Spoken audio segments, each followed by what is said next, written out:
Magandang araw na naman pong muli sa inyong lahat mga ka-vlog, boss, idol, regular viewer, silent viewer at kasama na rin po ang lahat ng mga OFW. Yung gagawin ko po ngayon ay magda-diagnose po ako ng air horn ng dump truck. Yung dump truck po na ito ay photon at yung horn po niya ay yung design niya ay may hangin po siya. Air horn po siya. So, pinicheck ko po dito yung meter gauge po ng hangin. Kasi kung wala po siyang hangin, hindi po siya gagana yung horn na yun kahit na kumpleto po yung power supply niya, circuit or mga magnetic switch or relay. So, hindi po siya gagana kapag wala siyang hangin dahil air horn po siya. Hangin po ang nagpapagana sa kanya. So ito po yung hangin niya, hangin po ng system ng dump truck na to. Ibig sabihin mayroon po siyang stock. So wala po siyang problema sa hangin. At ang susunod naman po ang chichikin natin ay kung ano po ba yung problema niya. Umpisa po sa hangin ay disregard na po natin yung hangin dahil okay po siya yung hangin. Dito na lang po tayo sa horn pad or dito sa switch po ng manubila. Pagkatapos yung wiring po ng horn pad papuntang horn relay. So titingnan po natin kung mayroon po ba siyang lumalagitik sa relay habang pinipindot po yung horn pad na to. So kapag lumalagitik po siya, ibig sabihin wala po siyang problema yung horn pad at yung wiring papuntang relay. So ititest po natin. Kasi itong wiring po ng hindi hangin po na to ay napakarami pong i-consider natin na pwedeng sira. Power supply din po. I-consider din po natin dahil hindi po gagana kung wala po siyang power supply.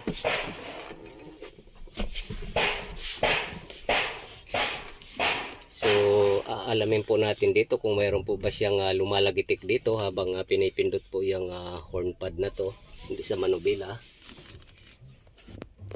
Papakiramdaman lang po natin.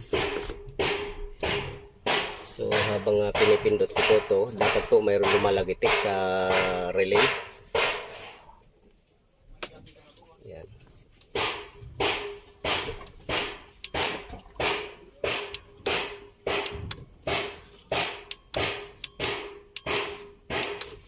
So mayroon po akong naririnig dito.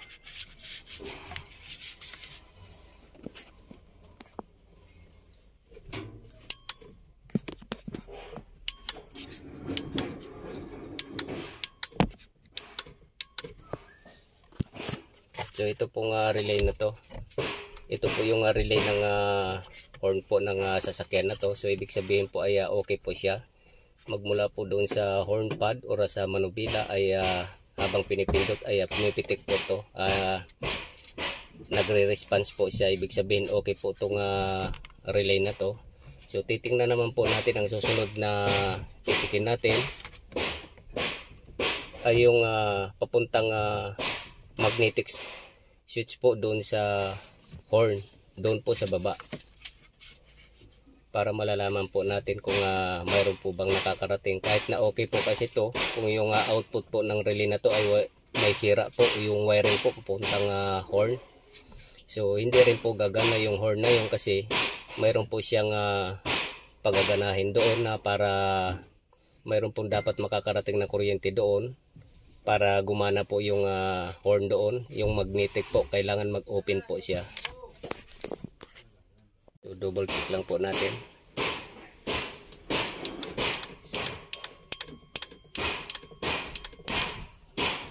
So okay po siya.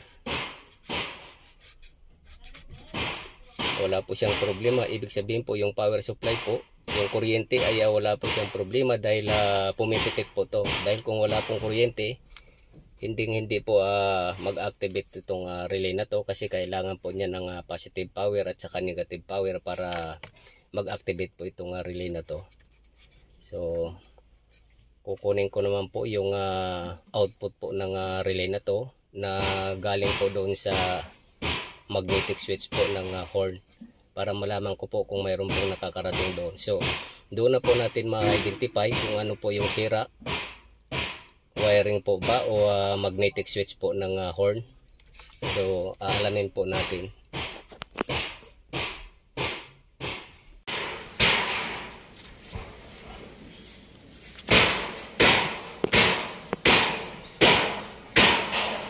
So ito po yung magnetic switch po ng horn na to.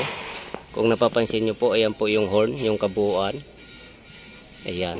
So kapag sira po to, ay hindi po gagana yung busina po na yan. Dahil wala pong makakapasok na hangin kapag hindi po nag-activate ito.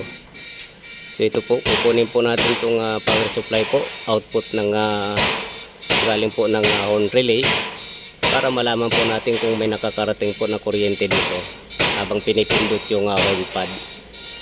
Tara po, try po natin. Maglalagay po ako ng wire. Ito po yung positive power po na papasok po sa horn na magnetic switch na yan. So ito po, naglagay po ako ng wire at pipindutin ko po yung manubila kung mayroon pong makakarating na kuryente dito.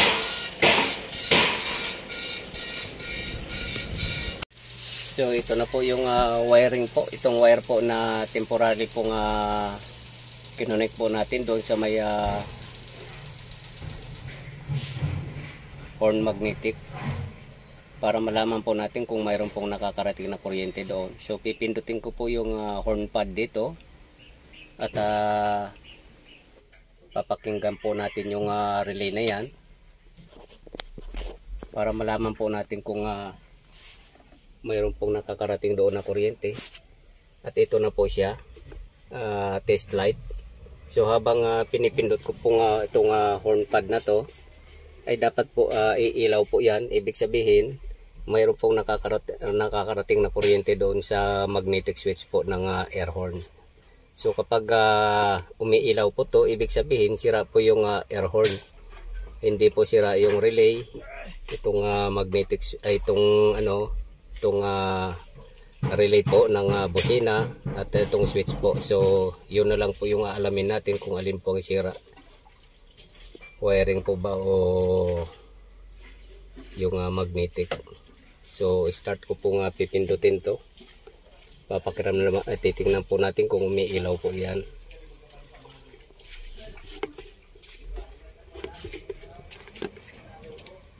So umiilaw po siya at lumalagitik po yung relay doon sa box na yon. Yan. So meaning po ay gumagana, wala pong problema yung relay na yan. Yan. So kumpirmado po yung sira po ay yung magnetic switch, ay yung magnetic air horn po doon sa baba. So yun po yung ordering ko ngayon para mapalitan po yun. Ibig sabihin sira na po yun. Yan po, habang pinipindot ko po yung dito, horn pad, ay umiilaw naman po yung test light. So ibig sabihin po, buo yung wiring, buo yung relay, yung magnetic po yung sira. Yan. So yung hangin naman po kasi ay naka-ready na po. So hindi po natin nasira po, na wala pong hangin. Yan. So okay na po yan. Konfirmado po yung pag-trouble ko po ng diagnosing po ng busina ng photon dump truck po na to. So hanggang dito na lang po muna ang video kong ito. Please like, subscribe na lang po and hit notification bell para sa susunod na mga video. God bless all po.